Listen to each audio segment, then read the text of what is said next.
Hi everyone, comic book reviewer here.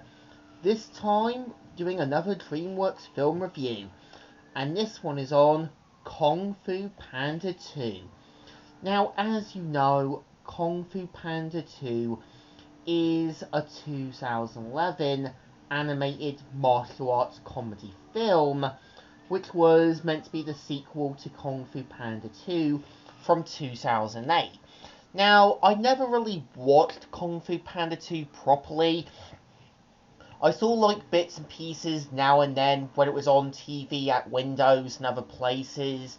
But I think after picking up a Blu-ray copy, sitting down to watch it properly, the best I can say is that Kung Fu Panda 2 definitely improves a lot more and raises the stakes after Kung Fu Panda after a couple of years.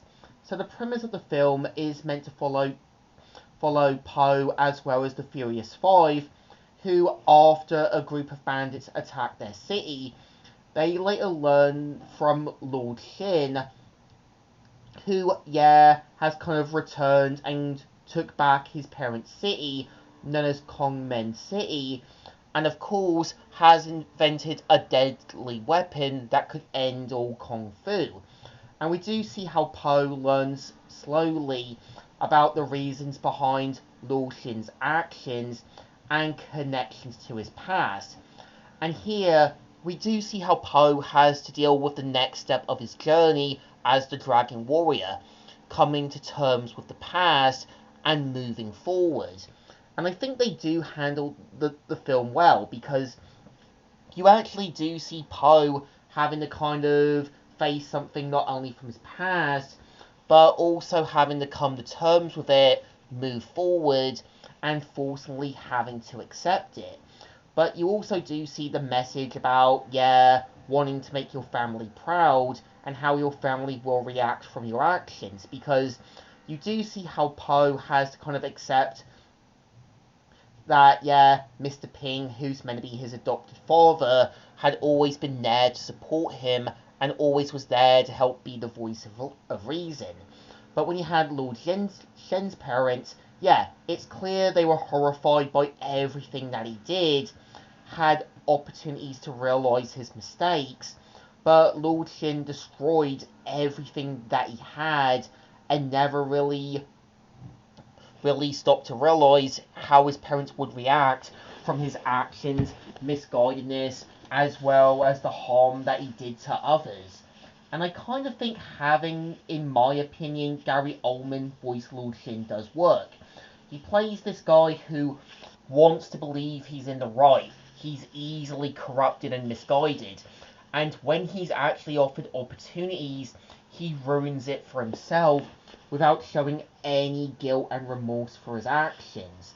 And I think having the Furious Five be more friends to Po after the first film does work, because you do see how Tigress does have more of a kind of voice of reason to Po, and when Po mentions what happens to him, you really do see how Tigress does kind of support Po.